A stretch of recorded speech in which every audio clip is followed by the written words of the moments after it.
sabe, né, cara? As pessoas têm mania de fazer pergunta, né?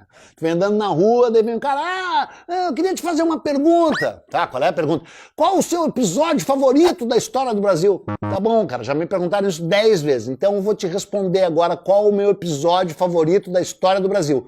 E tu vai ficar de queixo caído, cara.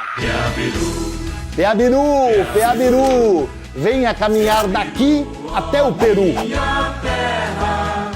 Meu, a história do Brasil é cheia de histórias inacreditáveis, mas a minha favorita, a história que inclusive me levou a escrever a maior parte dos livros que eu escrevi sobre a história do Brasil, foram 30, ela começou por causa de um fato extraordinário que todos nós deveríamos saber e por algum motivo estranho não nos contam no colégio.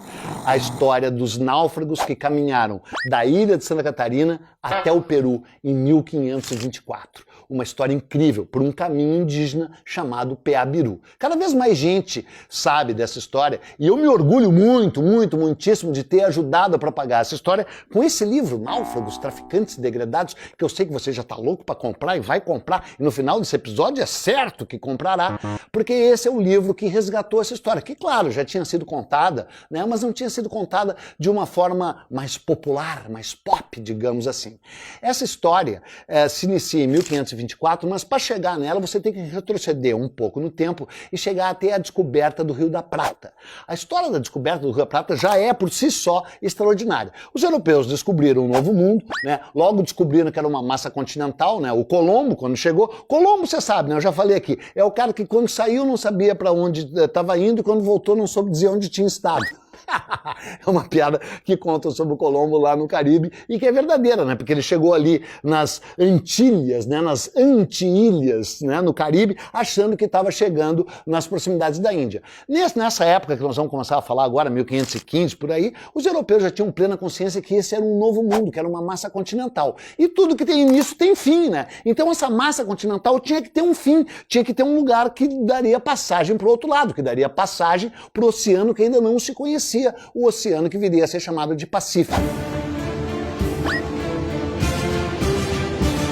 Então, se enviaram várias expedições para o norte, onde hoje é a América do Norte, o Canadá, expedições que todas resultaram em naufrágio, em desgraça, em tragédia, porque eram continentes gelados, né? Os portugueses mandaram muitos caras para lá, essa é outra história, não é a nossa história, e os portugueses também mandaram uma expedição em 1514 para tentar descobrir onde é que terminava o continente. Quando eles chegaram onde hoje é Punta del Este, depois de ter navegado numa costa inacreditável, que vai de Laguna, em Santa Catarina, até a Punta del Este, que é a maior costa retilínea do mundo. São 660 quilômetros sem nenhuma baía, nenhuma reentrância, nenhum porto natural, um lugar onde até hoje é muito difícil navegar. Eles enfrentaram essa terrível navegação e quando chegaram onde hoje é Punta del Este, viram uma grande abertura, que eles acharam que era um estreito. Entraram, não era um estreito, era o Rio da Prata, que eles chamaram de Mar Dulce. Aliás, o mesmo nome que o Vicente Pinzon tinha dado para o Amazonas lá em cima, de tão grande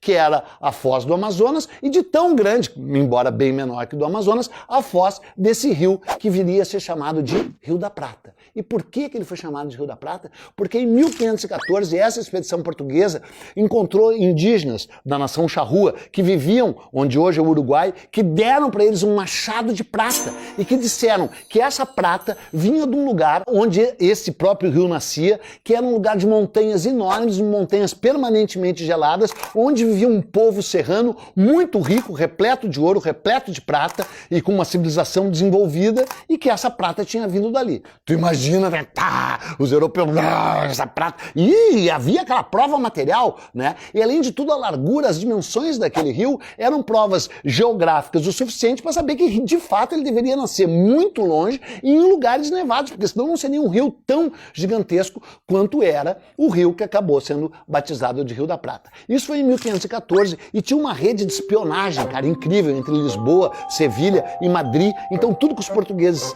descobriam, os espanhóis logo ficavam sabendo, e vice-versa, né? Então tanto é que os espanhóis logo perceberam que pela demarcação de Tordesilhas, esse lugar, esse rio, ficaria na demarcação na parte que pertenceria à Espanha, porque o limite de Tordesilhas era em Cananéia, no sul de São Paulo, embora alguns digam que era em Laguna, em Santa Catarina, mas não era, era em Cananéia. Então, Eles sabiam que esse rio, pela longitude, pela latitude onde ele ficava, ficaria... Uai, seu app de vídeos curtos.